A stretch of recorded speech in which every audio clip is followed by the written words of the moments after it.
sprightly, or lusty as the English would say. Lusty V8 executive saloon. Do you feel executive? Well, English have those sort of, like a Q ship. Q ship I love because it means an unpretentious, you know, ordinary looking car. And this could be a Q ship, I guess, if it had a little more horsepower. The cops in the UK preferred these cars to anything else. Yeah. Because they could finally catch the bad guys. Right. Who were driving Jaguars. And I can see driving this one. It's quite comfortable. it's plush. Yeah. It's like I'm sitting in an old armchair. Dusty old armchair. This was a day where you could have carburetors or fuel injection. And you could have, you know, independent suspension or solid axles. And you could have drums or discs. All of that variation's gone. Yeah. And everything's same. And so here we have a 5-door full-size sedan with a hatchback, styled to look like a Ferrari inside and out. That stuff doesn't happen today. Welcome to that episode of Jay Leno's Garage, the car featuring today 1980 Rover 3500 V8 with a manual transmission. Now, I know that doesn't sound exciting, but it gets better, okay?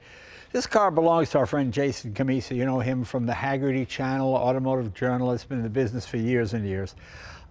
He kind of bet me that he could make it all the way from San Francisco to Los Angeles in a British-built car without having it break down. Well, I wanted to see that for myself. And he didn't exactly win the bet, and I didn't exactly lose the bet. Well, let me tell you what happened. Jason, come on in. Good to see you. The car ran fine, right? Not a problem. Not a problem with the car. Okay. Problem with the driver. Problem with the driver. Now, what happened? Well, I got up at 4 o'clock in the morning. Right. And it started. Right. Okay. And it drove down the highway. Right. And on the way, I kept thinking, wow, this thing is an amazing driving car. It's so good. And then it got light out. Right. And I was reminded that when you don't have people's headlights around you to tell you that there's a car in the blind spot that's big enough to fit a building, you realize how bad the mirrors are. And I made myself a note, mental note, tell Jay the mirrors suck. Right. And then I hit someone. Okay. Because and we're going to show you that hit right now. We're going to turn the car around. I mean, Let's turn the car around. Gentlemen.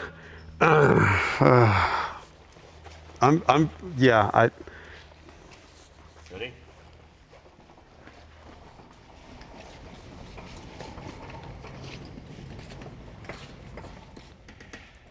Well, it doesn't look that bad from here, but I guess it was on your side, it'd look a lot worse. It doesn't look that good from here. And what did you hit? Did you hit another car?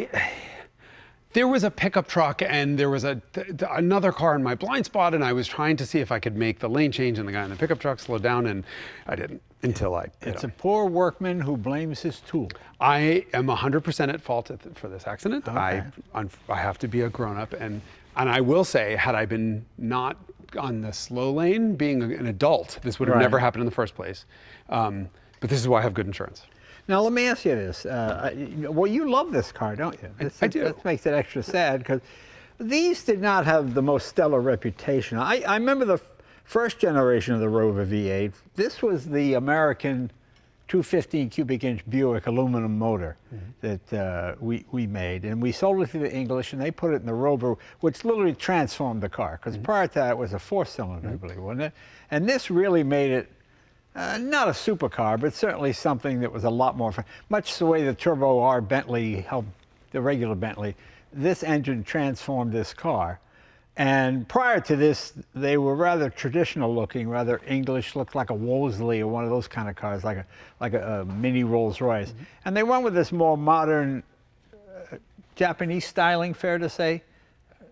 Their inspiration was Ferrari and Maserati. Really? Okay. If you look in the front corner lights and that scallop that runs the whole way around the corner. Yeah, I see what you're saying. That was, so the idea was they had to replace that P5, which was that stad, looking thing.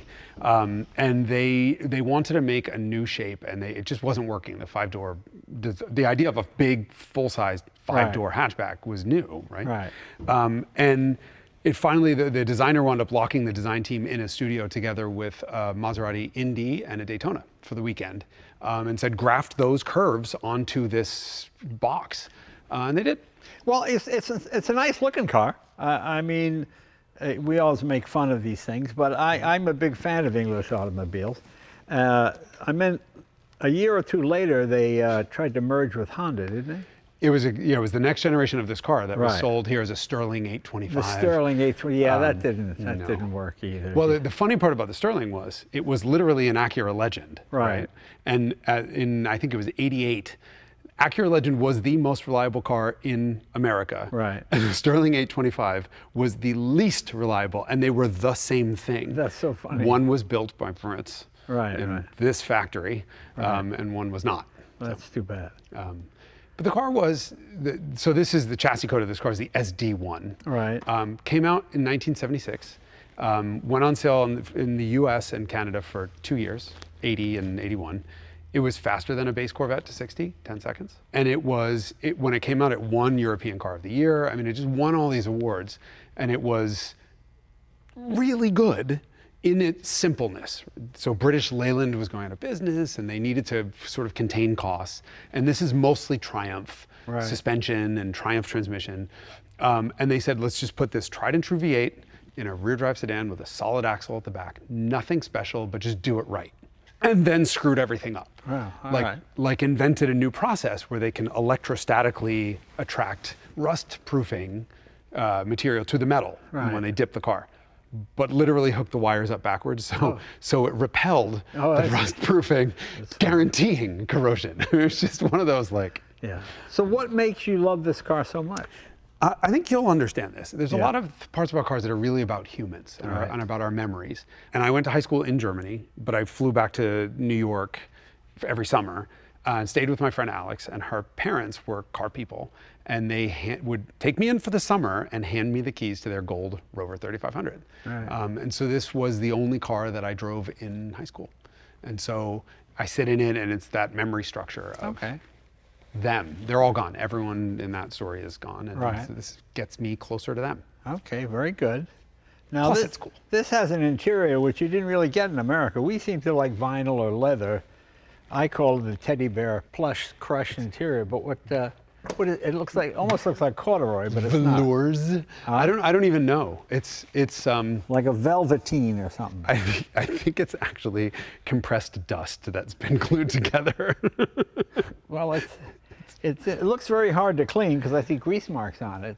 That's because I'm a dirty individual. Yeah, well, that's right. Yeah, interesting. Yeah, it does look sort of like, what's that Austin Powers character? Yeah. Austin Powers? Yeah. That's right. That's right. The shag interior. Yeah, exactly. It is very shag. It is. I mean, 1976, right? It was, you could get leather. It was immediately destroyed. Well, how do you open the hood on this? So, remember I said cost cutting, Right. and they needed to make a perfectly symmetrical dash, so it could be either right-hand drive or left-hand drive. Right. Genius, except it has 2 glove boxes. So you'll have to find the glove box door that's under the steering wheel, and then in there is a traditional release. Okay. And then we can hope that it opens despite my hand. It's an enormous glove box. And 2 of them. Practical car. Well, first impression, that is the biggest alternator I've ever seen. It looks like a boat anchor. It has to power all of the Lucas electrical fires. Yeah, I guess so so, yeah. it needs to be big. All right. This is Buick 215 Fireball, right? America's first aluminum V8. Was it called the Fireball? It was Fireball, and there was a second version of it. And They made the Fireball 6 back and then the Fireball V8. Okay. So it's 3.5 liter, desmogged with all the cats and everything. Right. 133 violent horsepower. That's not violent at all. But that's the reliable part of the car, is the motor. Okay, and this is... Oh, the ignition. So Rover did really think they were going to succeed permanently in the US because of this car. This was the car that was going to fix them. And so they did really modern fuel injection for 1980 to have computerized, transistorized ignition, and Bosch L-Jetronic that they licensed to Lucas was pretty cool. Really strangled the engine power-wise, but what are you going to do? It was 1980. Well, it's safe to say this looks unrestored. This car was really interesting. I mentioned on my podcast that it had been 30 years to the month since I'd seen one of these cars, much less driven one. And the listener wrote in and said, oh, there's one for sale by me here in Edmonton, Alberta. And so my podcast host and I just said, fine, we'll take it. And we flew up and thought this will be a fun adventure that we can talk about on the podcast Right. of how many times the car breaks on the way home. Right. We had absolutely, and I mean this genuinely, no plan for it to make it. Like, Why do I find that not hard to believe? no, actually? the car had sat for 20-something years. Oh, really? Yeah, it was original owner. The guy bought it in 1982, stopped driving it in bought it in 80 or 82. That's what records go back to. Stopped driving in the late 90s and then passed away in 21, I think, and left it to his grandson, who brought it into a shop. They started it, did an oil change, and he put a couple 100 kilometers on it. That's it. So we thought, there's no way this thing is making it, forget it to California. It's not making it out of Edmonton. Right. Made it the entire way home. Wow. Nothing broke. And it was painted by blindpersonAutobody.com. Now, how was it to drive? Is it a nice car to drive? I'm looking forward to hearing what you have to say about it, but right. I loved it. Really? That was what I was going to tell you this morning, when I was driving down. When you crashed. When I crashed, was that like, it is an exquisite, other than the mirrors, exquisite high-speed, long-distance cruiser. Really? All right. And then I Okay. messed it up. Well, there's your V8 right there. It's all pretty straightforward. Ignition, easy lift. Get to everything fairly quickly. I have, can I Yes. do this to you on TV? Yes. Can I point to something, have you come around and see if you can figure out what it is? Okay, Because go it's ahead. kind of the coolest thing. It's this guy over here. That. I say nothing more. Well, it is some kind of speedometer tack drive, correct? Yeah, God, you're Well, that's what good. it is. Yeah, okay. Yeah. But I mean, I've seen those. look at, it's got a little window Yeah. that's got a counter that says Hours. 34. It says 34 and then percent life used So it's used up 34% of its life now? of something's life. Well, because it's 1980, that's pretty good. right. It'll outlive all of us. No, it's actually a little odometer that intercepts the speedo cable Oh, I that see. calculates how many miles it's gone to tell you how much percentage of life is used for the oxygen sensors. Oh, I see. Or sensor. So once that trips to 100, it's time to replace the oxygen sensor. Okay. Never seen anything like it. Well, that's interesting. But you don't get the car doesn't stop or anything. It'll flick a light on Oh, I when see. it gets to 100. All right. Well, that's all right. You figured that out fast. Most people look at that Well, and it that's takes them 100 hours. Kind to, of interesting. Kind of You're good interesting. at this. All right. Very good. Very seen a good. thing. I mean, seriously, your producers said to me, like, you're not actually driving this car. And it's 400 miles, I'll be fine. And Like, it is. And it's running. How many miles on the car now?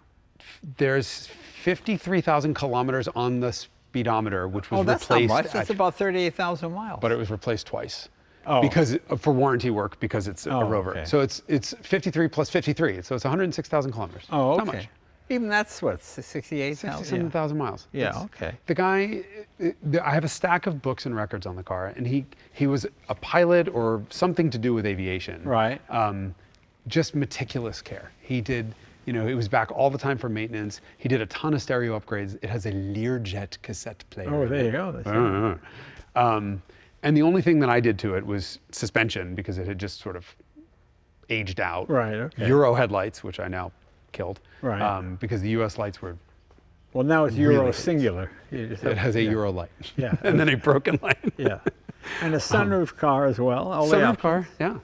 You can tell the Canadian cars from the US cars because the US cars had a Union Jack and the Canada cars have a V8 badge on, Oh, the, that's on the interesting. fender. Yeah. And no one knows they were sold here. I mean, no. The American cars had the Union Union Jack, Jack, yeah. and the Canadian cars had the V8. Shouldn't it be the other way around? Yeah, you bet someone in Canada, in the US was like, we're Maybe not somebody having backed it in or something. Okay. bizarre. All right. Well, and you got your fuel door here. There's only one. There's not one on the other Yeah. side. It's really traditional stuff. Again, solid axle in the back, struts up front, Right. low compression, simple V8 with push rods, 5-speed, no limited slip, drum brakes in the rear. But you love it. I love it oh yeah, I see what you're doing. Yeah, keep it simple. That simple stuff works. Well, let's shut this hood and take it for a ride. No, hold on. We're gonna have to be violent. Sorry. Oh, there we are. I mean, wait till you check out this interior, because I think you might notice it. The Teddy plush interior? Be prepared to be coddled. Yes. Lap of luxury. and dust. There we go. Oh, I like the crushed velvet here. Crumbled velvet.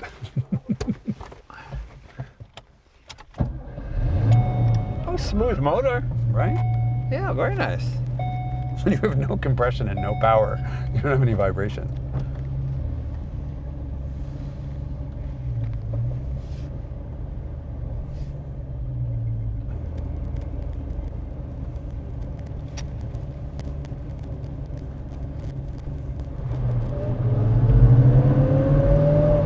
Doesn't feel bad for 130 horsepower. Listen, you know, I'm happy to make fun of this car and whatever else, but really driving it is why I like it. Yeah.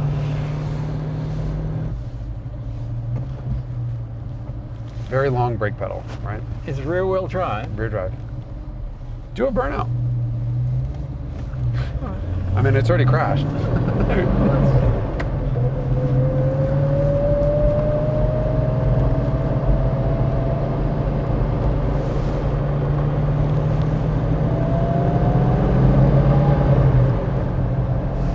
Got the Canadian speedometer. And you'll notice it's all Ferrari-looking stuff. The gauges, the steering wheel. It's interesting that you say that. I now see the Ferrari connection. This does look very Ferrari from the 80s, actually. You know, not so much now, but No. But they stole the, you know, that pod design. Yeah, that's and sort of- and the font and the needles and the steering wheel. yeah, Stole is a strong word, but it's the most accurate one. paid homage. Paid homage by stealing. But this was successful in England, wasn't Hugely. Yeah. Hugely so. Didn't work in the US because, you know, we expect more from cars.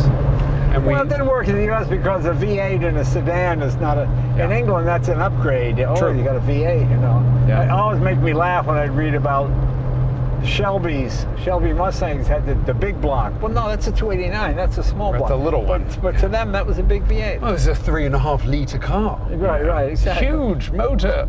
And the other thing is, it's a hatch. I love a hatch. Yeah. I mean, you can fold that seat down, and I can sleep comfortably. Two people can sleep comfortably. in Yeah, this see, car. I can get a hotel. That's a difference. But yeah, I can't that's afford okay. that. I have to fix a Rover. Yeah.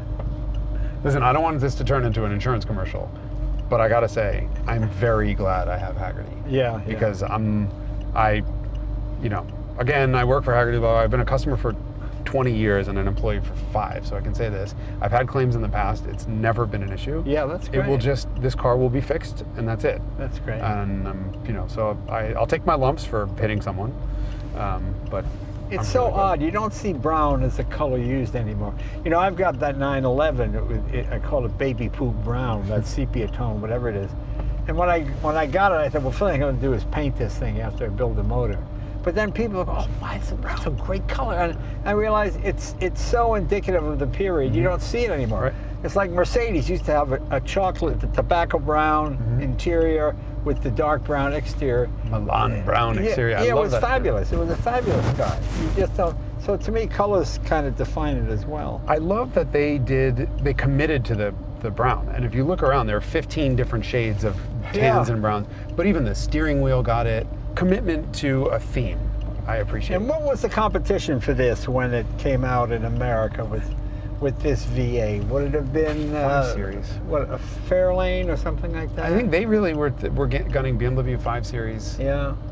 This would have been way too early for Saab 9000, Yeah. which was also hatched. But the competition was really the European import stuff. It was not cheap. It was not an inexpensive car. Right. But some things about it are just wild. Like the air conditioning controls are not illuminated. You know, Yeah. like that's the compromise you get from buying a British Leyland product versus a Mercedes or, you know, BMW. Yeah. And this Costco, the dash is perfectly symmetrical, right? So I have a vent where your steering column is. It's exactly the same opening. Oh, that's so funny. That's why we have 2 glove boxes, and you can move this pod from one to the other. And it was called the Sterling here or in England? No, Sterling was only the next generation cars that were shared with Honda. Right. So this was just Rover V8 or Rover 3500, known as the SD1. I do love that it's rear-wheel drive. These cars had a really successful run in touring car. Yeah. It won British Saloon Car Championship for 2 years, I think. It won a season of DTM, German car, touring car. We can get a lot of power out of this motor. It's a great motor. Well, that's the hope. I think I'll pull this motor out while it fix the damage and hot rod it a bit. It's 3.5 liters. It should have at least 200 and something horsepower. What will you do to it? So you can do, they made this engine in a 3.5, a 3.9, a 4.3, and a 4.6. Wow. And the bigger engines were a little bit coarse. I like how smooth this is. Yeah. So I'll probably punch it to 3.9, high compression with a cam. Hey, Holly and Edelbrock, you guys listening? Yeah. But if I could do like a Holly EFI with Edelbrock headers, Is this carbureted or fuel injected? Fuel injected. But it's 8.13 to 1 compression. Oh, of course, low, isn't it? Really low. 1980, Malaise. I thought we still had premium gas in 1980. Well, I think this was just a way to get it through U.S. emissions. Yeah. It was reduce compression and power. So this was originally, British Leyland merged Rover and Triumph together. And so this car was originally called the TR1, Triumph Rover 1. And then they renamed it the SD1 for Specialist Division. Oh, Specialist Division. But they hadn't decided yet whether it was potentially going to be called the Triumph 3500. Yeah. But it's a Rover engine, i.e. a Buick engine with Triumph suspension, Triumph steering. I suspect you won't be going out and buying one. But if you did, I suggest you watch for pickup trucks. I would not rule out one of these. It's a nice car. It's funny, they have such a huge following in the UK. Yeah. And we think of like, oh, well, they speak English, we speak English, we're the same people. And it's the type of car that no one has ever lost their mind seeing a Rover SD1 on the street. Well, the idea Brits do. For the Brits that you could buy a car with a V8 and a manual transmission, I mean, that's impressive. Yeah. I mean, in the same way, I remember when Ferrari came out with its V8, I was disappointed. Like, V8? It should be a 12, right? Is that an American thing? Yeah. Or something else? Yeah. V10 or I don't know. My stepmom is British, and I remember my sister bought, when we were like 20, she bought a Jeep Cherokee with that miserable 2.5 liter four-cylinder, 4 horsepower. And my stepmother was like, I don't believe it. I was 40 years old before I had a 2.5 liter car. And she was just, shocked. And I was like, lady, you can get it in a 2.5, a 4. Jeep makes a 2.5, a 4, and a 5.9. This is the ghetto motor here. And what did your sister do? She is a salesperson for a restaurant services company. Oh, I see. And a mom of 2 amazing kids. Oh, wow, okay. You know why my niece and nephew are amazing? Why is that? Because my nephew insisted that his first car was going to be rear drive and manual. How old is he? He's now 21. Oh. But when he was 18, I helped him buy his dream car, which was an Infiniti G35 Coupe. Right. And my niece there, this kid's got like a 4.0 grade point average, and she's like, she wins like awards at everything. She's really good. And I really couldn't care about any of that. Right. Like, she's a nice person, don't care, because she's been driving an automatic. But she just said the words to my sister, Mom, I think I want a car with a stick. Oh, okay. Well, there you go. So Has she ever driven a stick? Yeah, I put her in my old BMW and made her do a driving school with it. So now there's a Volkswagen GTI stick shift in my driveway. Oh, very good. That she doesn't know that she's about to get. Oh, you got it for her? I did. What year? 2017. Oh, cool. We have to keep the next generation of drivers interested. That's right. And this kid says the magic word, I want a stick, she gets it. I'll mortgage my house. These the original shocks on it? No, I just did. They're brand new, but they're original spec. Okay. They're Vitesse spec, excuse me. Oh, okay. So this should feel very sporting. Or so. You notice the mirrors, how good they are? Yeah, that suits me, yeah. You really can't see anything out of this car. And they droop as you're driving. Doesn't drive bad. Nice, very nice. No, in all honesty, this car on the way down, I did wake up at 4 o'clock in the morning. Yeah. Was on the road at 20 past 4 and drove 400 miles. And from where? From San Francisco. Okay. Just, and you know that drive. For the people who don't live in California, it's just a miserable slog of, 2 lanes in each direction, interstate. And this thing just eats up the miles. Rides well. rattles tremendously. It does rattle a bit. Well, it's sprightly, or lusty, as the English would That's say. a lusty V8 executive saloon. Do you feel executive? I know, that's just why I always like that thing. Well, English have those sort of, like a Q-ship. Q-ship I love because it means an unpretentious, ordinary-looking car, like the Lotus Carlton. That would be a Q-ship. Yes. Or the 6.3 Mercedes. 6.3, 6.9. Yeah. And this could be a Q-ship, I guess, if it had a little more horsepower. The cops in the UK preferred these cars to anything else. Yeah. Because they could finally catch the bad guys. Right. Who were driving Jaguars, and we are really spoiled with displacement and horsepower in America. Oh yeah. This was a really fast car in the UK. I would say working on this car is if I'm being kind, an absolute nightmare. And I realize that. It looks like everything is pretty accessible. Everything's accessible, but the thing is, when I work on a German car, the one word that comes to mind is Lego, right? Everything just fits together. When you work on a British Leyland product, you have to be 25% fabricator in addition to 75% mechanic. Because the amount of force that it took to get the suspension to go back together when I did that, or I just mounted a new turn signal switch in this, which was a nightmare, and I had to combine 3 to get one to work, and you have to fabricate ways to get it to mount. But don't you find that's true with Italian cars? That's true. You dent an SL Mercedes, just put another fender on it. You dent a Ferrari, and the fender's not going to fit. You've got to massage it. Just spoiled with German stuff, I guess. But I just, it's a little thing like transmission mounts. 78,000 bolts, all of which you have to take one off to get to the next one. It's, they're Russian nesting dolls worth of bolts. Like, come on. Did no one think about this? And the answer is no, no one did. Yeah, I can see driving this one. It's quite comfortable. It's plush. Yeah, it's like I'm sitting in an old armchair. Dusty old armchair. Disc in front, drum in back. Disc up front, drum in the back. They were not solid discs. They didn't do vented. Yeah. Well, it's 1980, yeah. It's funny because the P5, the previous car, was really technologically advanced with a D Dion rear suspension and. Yeah, I thought they were kind of cool looking. A lot of wood in the dash and looked very Jaguar Mark II inside. Yeah. And this one really upset. So all the British royalty all drove Rovers, and Prime Minister always drove a Rover. And when this came out, Margaret Thatcher refused to drive in this car. Why? Refused. She thought it was the sign of everything that had gone wrong with British Labour and British based on the car? Industry. Yeah, based on the car. And it was, again, British Leyland was that sort of conglomerate of all these failing car companies. Right. And she just said, this is everything wrong with our country.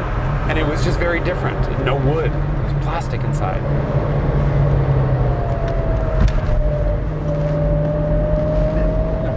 Not bad. Sporting saloon. Sporting executive saloon. I see what you mean about blind spots. Did not see that guy. See?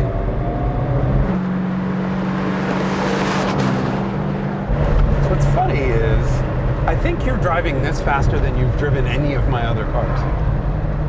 Really? Yeah. BMW, we did the same You're thing. pretty quick, always. But this one, I don't know. I'm surprised. Well, I like when you can use all the power all the time. It's kind of what the car is about. I agree. Well, Jason, you always bring us interesting cars. I don't know if I ever wanted to drive one of these, but I'm glad I did. I'm glad. Listen, I love that you have all of this experience and you get all these amazing cars on your show, and I get to bring you stuff that you are like, what? Well, it's I fun. love that. There's a lot of stuff I miss sometimes just because I assume that I'm interested. Like that new 3-cylinder Toyota Corolla. Yeah. Quite sporty, quite fast. Yeah. And you're just using all the power all the time. And it's 300 horsepower. That's more than my 65 Shelby had when it was new. That was 271. And a Corolla from a 3-cylinder. Yeah. Yeah. That's a charming little car. I like these little automotive surprises. I mean, it really is. This is the golden age of motoring. Because almost all cars are pretty good now. In the old days, you're always amazed at how bad some of them were. Right. Now I'm amazed at how good some of them are. That makes my job really genuinely difficult as a journalist. It does, because I know part of the fun of reading Car and Driver back in the day was they had this sort of a smart-ass attitude, you know, that this car's a piece of junk or whatever it might be, you know, and it was amusing to read, but you really don't have that anymore. You don't get... No, and you can't sort of say everyone's a, smiley face, everyone's a winner, everything's great. Yeah. And so what you have to do is you do have to sort of, you have to be real about it, but you can't slam a car that's still actually good just because it's not as good as something else. Exactly. And you sort of run this, I'm sort of gravitating towards working with old cars professionally. Because there were genuine pieces of rolling turd. And you're in one, right? You're in this is perfect. Nothing, no offense to this car. It won every award imaginable. Right. And then they fell apart. So it was well engineered and poorly built. We don't see that today. Yeah. We don't see the difference between great and terrible, or that's true. sort of bandwidth has shrunk. And there was a day when this was a day where you could have carburetors or fuel injection, and you could have, independent suspension or solid axles, and you could have drums or discs. All of that variation's gone. And everything's same. And so here we have a 5-door full-size sedan with a hatchback, styled to look like a Ferrari inside and out. That stuff doesn't happen today. Yeah, I didn't hear about the Ferrari connection. I thought that was fascinating. It's just an interesting thing. They thought, if you're going to have an executive saloon. Executive saloon. Jason, thank you, my friend. Thank you. And we'll see you on the next go-round. Be sure to check out his website on the Haggerty channel. See you guys next week. Thanks. Thank you, Jay.